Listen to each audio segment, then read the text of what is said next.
Hey folks, it's a, oh sorry, I've just got the umbrella in the way. I'm just at Caulfied Cemetery on this cold, blustery day here in Melbourne.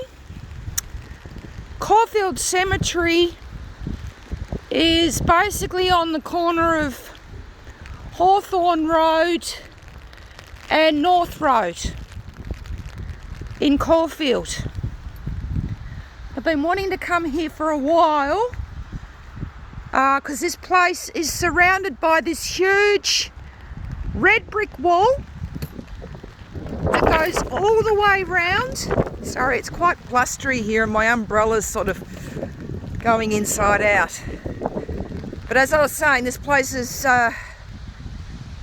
surrounded by this red brick wall, and I've already taken a bit of a tour around in my vehicle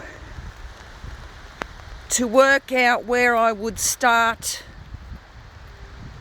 showing you some things, and I've already seen some interesting stuff, folks. I mean, there you go with the obelisks with the urns on the top. Blood ritual sacrifice. We've got another obelisk up here. Why is a ancient Egyptian symbol, and this guy died in 1921. Why has little old Melbourne, back in those days, just like Hobart and all these other cemeteries in Australia, have all these ancient Egyptian symbols of the obelisk, which is a representation of the phallus or the penis and the sex magic of the Freemasons. Why do you think they wear their aprons in front of their penis? Because that's what they do, they practice sex magic. Oh, life cut short. When something like this has,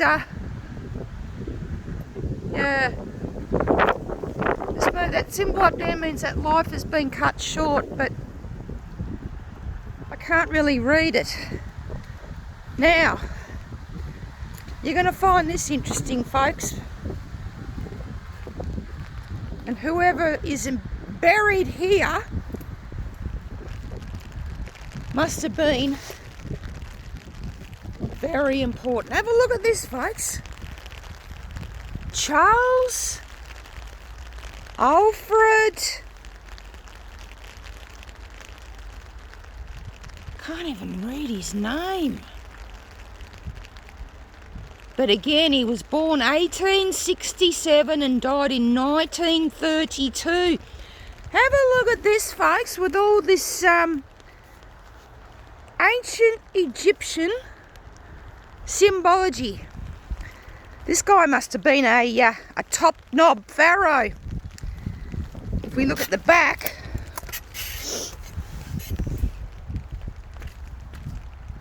oh, is that the scarab beetle? Oh, that looks like the scarab beetle. It is. Because the scarab beetle is another very important ancient Egyptian symbol. And have a look at that. Is that a representation of the sun or the moon? This guy's been buried here or entombed here for quite a while. I mean, 1932.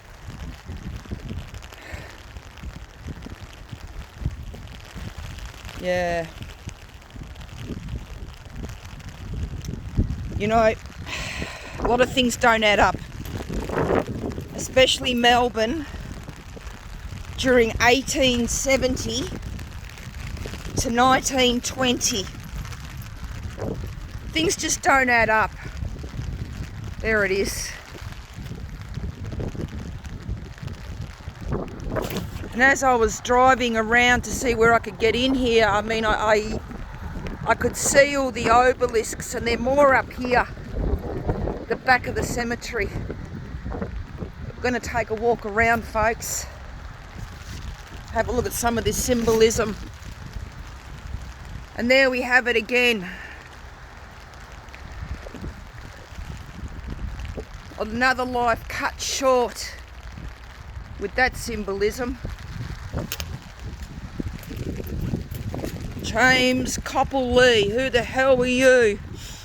Died in 1936. Oh yes, you're definitely one of them with all the symbolism on that grave.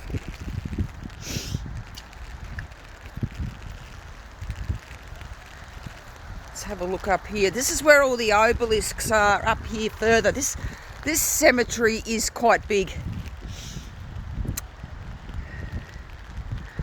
Been wanting to come here for a while, but today's my lucky day. Oh,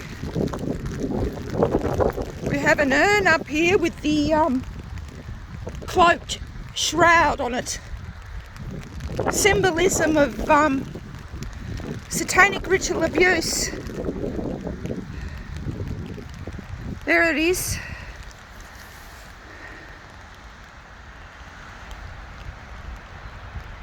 You know, as I was saying before, a lot of things don't add up about the early history here in Melbourne. They just don't add up either. You know, as far as, you know, what we've been told in the history books. Geez, look at them all up here. All these bloodline families that go back to ancient Samaria. Their bloodline. Oh, they think they're so important. Another couple of obelisks, as Karen Brewer would call them, pharaohs. Well, again, why is an ancient Egyptian symbol stuck on graves in cemeteries all over Australia? Have you ever asked yourself that question, folks? Why the elaborate symbolism in these old cemeteries? Have a look at this. We have the fleur-de-lis,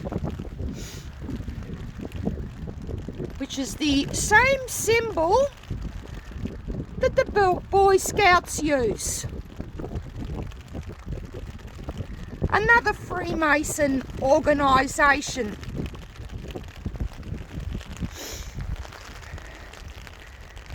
Oh yes, we've got a lot of urns around here, shrouded urns. Blood ritual sacrifice. Keys, John Keys. Well, no doubt you were part of the bullshit that went on here in the early days of Melbourne. Another shrouded obelisk. Have a look at them, folks. They're everywhere. I thought the Hobart Cemetery, Carnelian Bay, was bad, but yeah.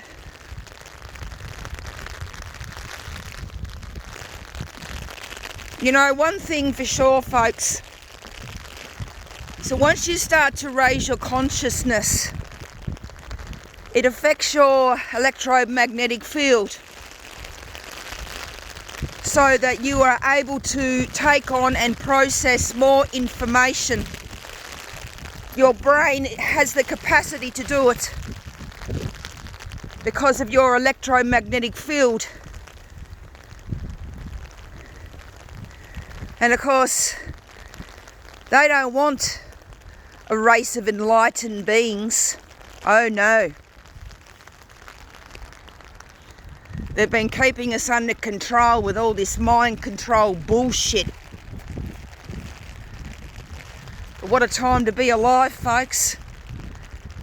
So many waking up now, and it ain't going to stop. Have a look at all these pharaohs, all these urns with the shrouds.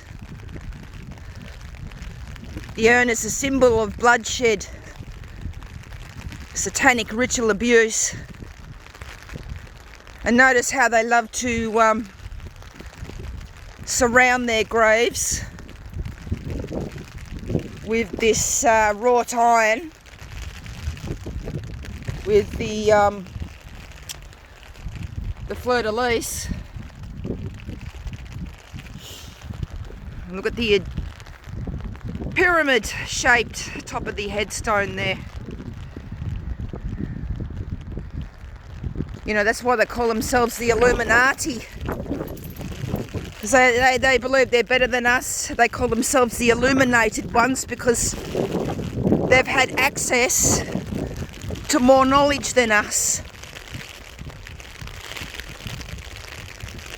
But yeah, time's up, you Freemasonic turds. Oh yes, I certainly worked out your symbolism quite a while back now, when I was living in Tasmania. Have a look at this, folks. Have a look at the pyramid.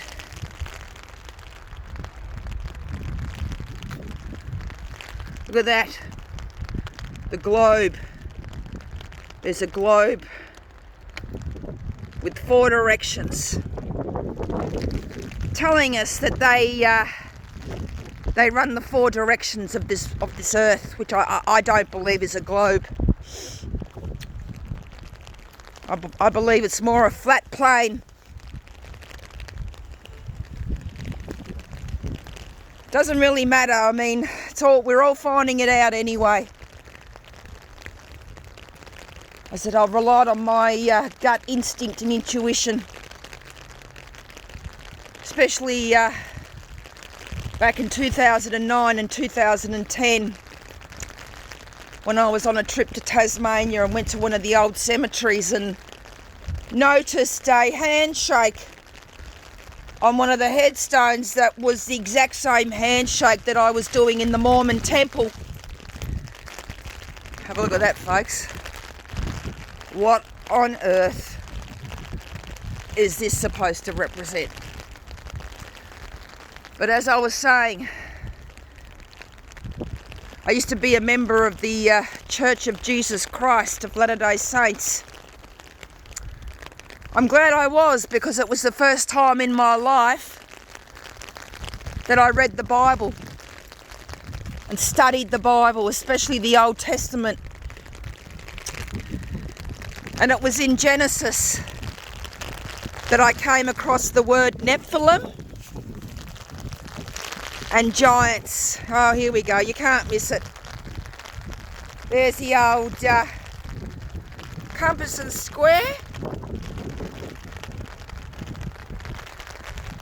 You know, I reckon, folks, that there's been more Freemasons in Australia than anywhere else in the world.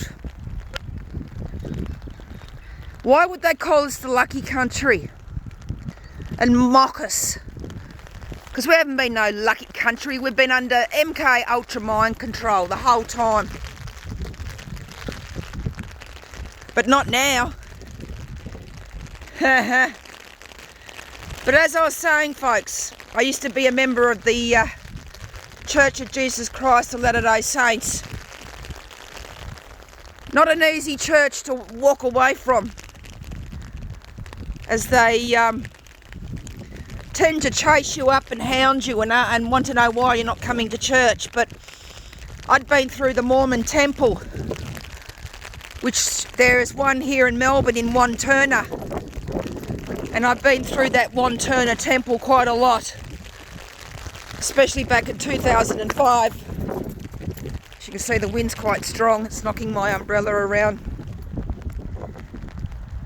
And partook of the rituals that go on in the Mormon temple. And you know what these people, these parasites, because that's exactly what they are, they're parasites, they've been sucking on our energy, sucking us dry. What they don't rely on is for us to have good memories. And, you know, luckily I've had a very good memory in my life, and I've been able to remember a lot of things in fine detail. And, you know, things that came across my path many years ago, especially in my 20s and early 30s, which was when I was an active Mormon, are things that I've never forgotten. And so when I came across the handshake in an old cemetery in Tasmania in 2009, that's what got me really starting to question and go down these rabbit holes. Another obelisk with an urn on top. Satanic ritual sacrifice.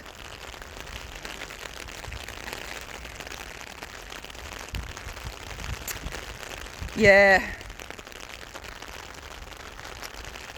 There's another one of these, it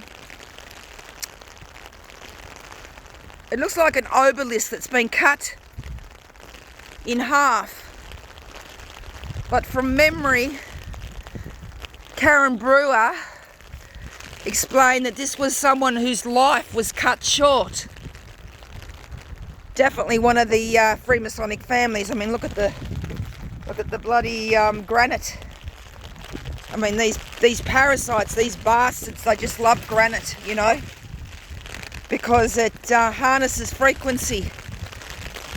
And whenever you're out in nature or fossicking for gold, one of the best telltale signs on the land is granite.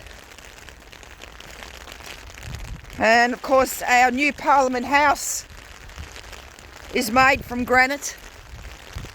Just have a look at this, folks. I mean, well, someone's had a bit of fun with this obelisk down here. It looks like it's yeah. Oh, another. What's been going on here? David Babington Keys. Gee, this surname of Keys. Very early Freemasonic family, obviously, in Melbourne. Oh. Anyway, folks, I'll leave it here.